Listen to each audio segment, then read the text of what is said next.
ഒന്നും നിന്നെ അസ്വസ്ഥപ്പെടുത്താതിരിക്കട്ടെ, ഒന്നും നിന്നെ ഭയപ്പെടുത്താതിരിക്കട്ടെ. എല്ലാം മാറും.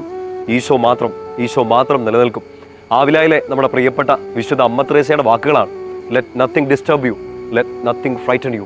ഒന്നും നിന്നെ ഭയപ്പെടുത്താതിരിക്കട്ടെ, ഒന്നും നിന്നെ ആകുലപ്പെടുത്താതിരിക്കട്ടെ. എല്ലാം മാറും. ഈശോ മാത്രം നിലനിൽക്കും.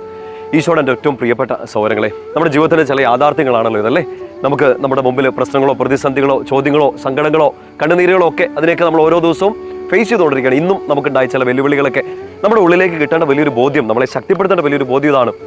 ഈ സംഭവങ്ങളോ ഇന്ന് കേട്ട വാക്കുകളോ ഇന്ന് നമ്മൾ കണ്ട ചില യാഥാർത്ഥ്യങ്ങളോ കുറേ നാളുകളായിട്ട് അനുഭവിച്ചുകൊണ്ടിരിക്കുന്ന ഈ ജീവിതത്തിൻ്റെ ചില ചോദ്യങ്ങളോ ഒന്നും നിന്നെ ആകുലപ്പെടുത്താതിരിക്കട്ടെ, ഒന്നും നിന്നെ അസ്വസ്ഥപ്പെടുത്താതിരിക്കട്ടെ.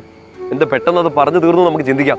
നമ്മൾ ആകുലപ്പെടാതിരിക്കാനും നമ്മൾ ഭയപ്പെടാതിരിക്കാനും നമ്മളെ ഡിസ്റ്റർബ്ഡ് ആകാതിരിക്കാനുള്ള ഒരേ ഒരു കാരണം അമ്മ ത്രേസ്യ നമുക്ക് പറഞ്ഞു തരികയാണ്.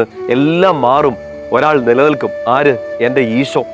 ഞാൻ സങ്കടത്തിലായിരുന്നാലും ഞാൻ സന്തോഷത്തിലായിരുന്നാലും ഈശോ അപ്പോഴും അവിടെ തന്നെ ഉണ്ട്.